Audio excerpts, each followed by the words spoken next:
реализму, найденный массами трудящихся и потому верный, и потому непобедимый.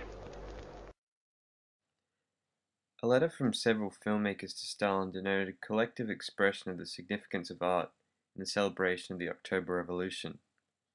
Written in 1934, 17 years after the revolution, filmmakers asserted, art has really begun to belong to the people, as Lenin used to say. It has become a measure of the cultural development and a proof of the economic political growth of our country.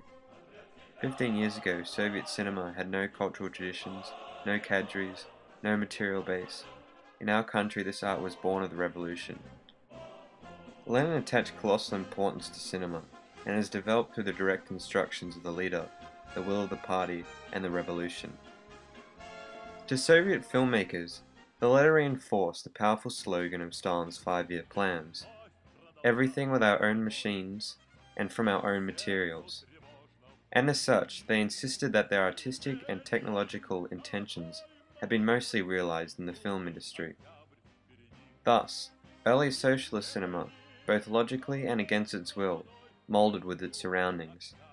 The wildly visionary aims of the USSR were thus paralleled in film, and in turn, futurism and the general economic, social and political growth of the Soviet Union became a major theme in Soviet cinema.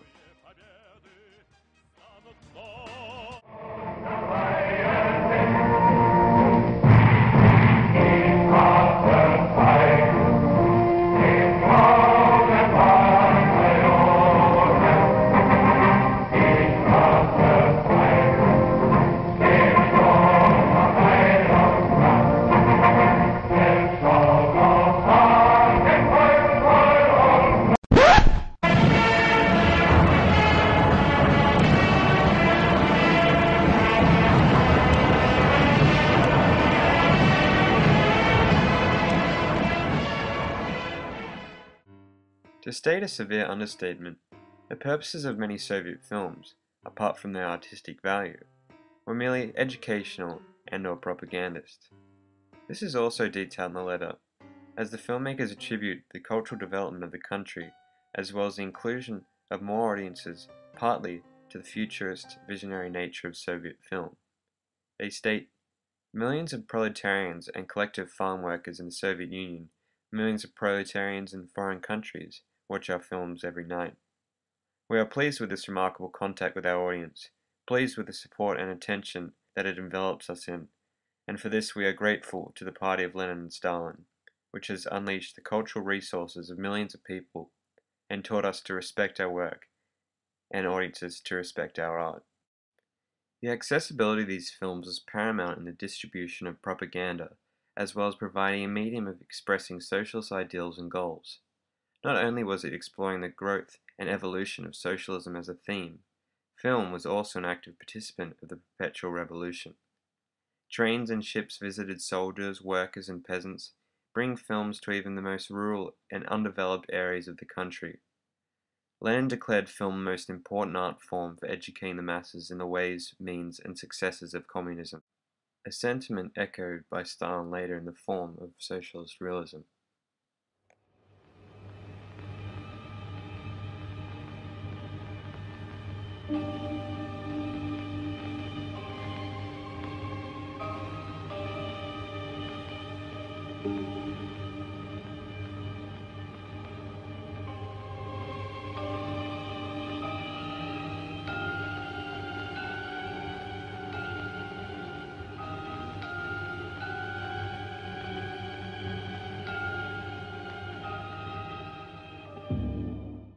The representation of the growth of the nation was perhaps most prevalent in the portrayal of the opposition.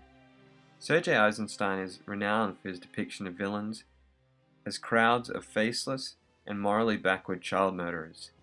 Soviet critic Michael Brzezinski claimed that Soviets have since the revolution paid special attention to children and young people. They were seen as embodying the future of socialism, the hope for a new world, and the betterment of mankind.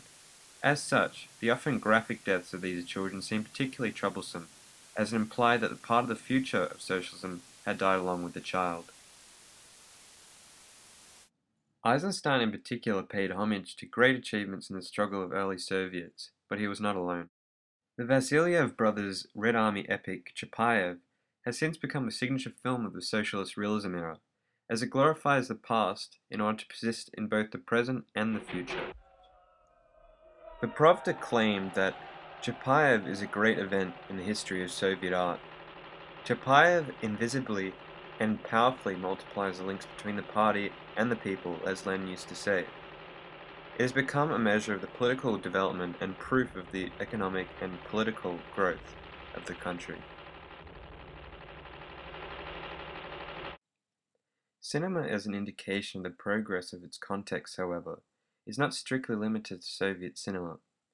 Film critic Philip Esnault claims that every film is a document concerning the people who have made it and the people who have seen it.